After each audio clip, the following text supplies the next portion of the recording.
तो आपके साथ कभी ऐसा हुआ है कि आपका दिमाग लिटरली एक डिप्रेसिव स्टेट में चला गया हो, जैसे एकदम से एंग्जाइटी बढ़ गई हो या फिर ओवर थिंकिंग चालू हो गई हो? आजकल लाइफ इतनी तेज हो गई है कि माइंड को रिलैक्स करना ऑलमोस्ट इम्पॉसिबल लगता है। बट एक चीज है जो हमारा काम कर सकती है, वो है कपालभाति प्राणायाम।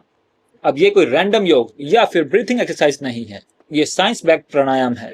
आज हम बात करेंगे कि सिर्फ एक सिंपल सांस लेने के तरीके से आप ब्रेन को डिटॉक्स कर सकते हैं, एंजाइटी दूर कर सकते हैं। So stay tuned till the end. अब सबसे पहले बात करते हैं कि प्रॉब्लम क्या है। आजकल जब एंजाइटी होती है तो उनमें ऑफिस प्रेशर, एग्जाम्स और रिलेशनशिप स्ट्रेस काफी ज्यादा बड़े रीजंस होते हैं और इन सब का हमारे ब्रेन पे काफी बड़ा इम्पैक्ट पड़ता है। अब आपने नोटिस किया होगा कि अचानक से चक्कर आना, माइंड फोगी फील करना और कुछ याद ना आना, ये सब स्ट्रेस के सिम्टम्स हैं। साइंस कहती है कि जब भी आप स्ट्रेस में होते हो तो आपकी बॉडी कोर्टिसोल हार्मोन रिलीज करती है जो फाइट और फ्लाइट मोड को ऑन कर देता है, और यही रीजन है कि आप रेस्टलेस, एंग्शियस और अनफोकस्ड फील करते हैं।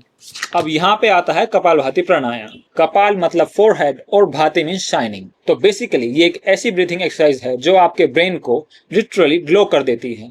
अब इसमें आप फोर्सफुली सांस को बाहर छोड़ते हैं और पैसिवली इनटेक करते हैं, बस पेट की मसल से, और इसका इम्पैक्ट काफी ज्यादा मैसिव होता है। अब बात करते हैं साइंस की, क्योंकि सिर्फ बोलने से कुछ नहीं होता। अब जब भी आप कपालभाति करते हो तो आपकी वेगस नर्व एक्टिवेट होती है और ये नर्व पूरी बॉडी को सिग्नल भेजती है कि आप रिलैक्स करो, और इसी से एंग्जाइटी कम होती है। और फिर आती है ऑक्सीजन की बारी। इस प्राणायाम को करने से आपकी बॉडी में ऑक्सीजन बूस्ट होती है। रैपिड एक्सहेलेशन से आपका ब्रेन फ्रेश ऑक्सीजन लेता है, जिससे कंसंट्रेशन बढ़ती है और ड्राउजीनेस कम होती है। अब ये स्टडी प्रूवन है कि रेगुलर कपालभाति करने से आपका कोर्टिसोल लेवल, जो आपका स्ट्रेस हार्मोन भी होता है, वो घटता है, और सेरोटोनिन, जिसे हम फील गुड हार्मोन भी बोलते हैं, वो बढ़ता है। मतलब एकदम नेचुरल एंटी एंजाइटी मेडिसिन।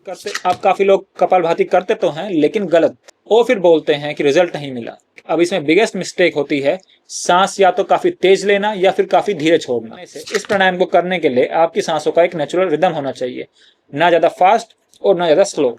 अब दूसरी गलती जो लोग करते हैं वो है पोस्चर गलत रखना। हमेशा स्पाइन को स्ट्रेट रखो। इमेजिन करो कि आप सिर से लेकर टेल बोन तक आप एक सीधी लाइन में होने चाहिए। और तीसरी गलती, इसे शुरुआत में ही ज्यादा कर देना।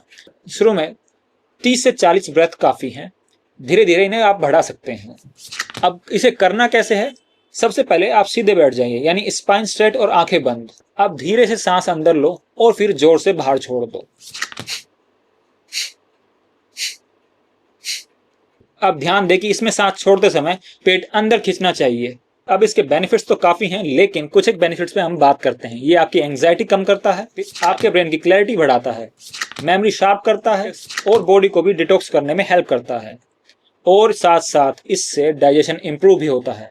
और सबसे इंटरेस्टिंग बात कि ये सब नेचुरली होता है, यानी बिना मेडिसिन के। अब एक प्रो टिप कि हमेशा इसे खाली पेट ही करना चाहिए।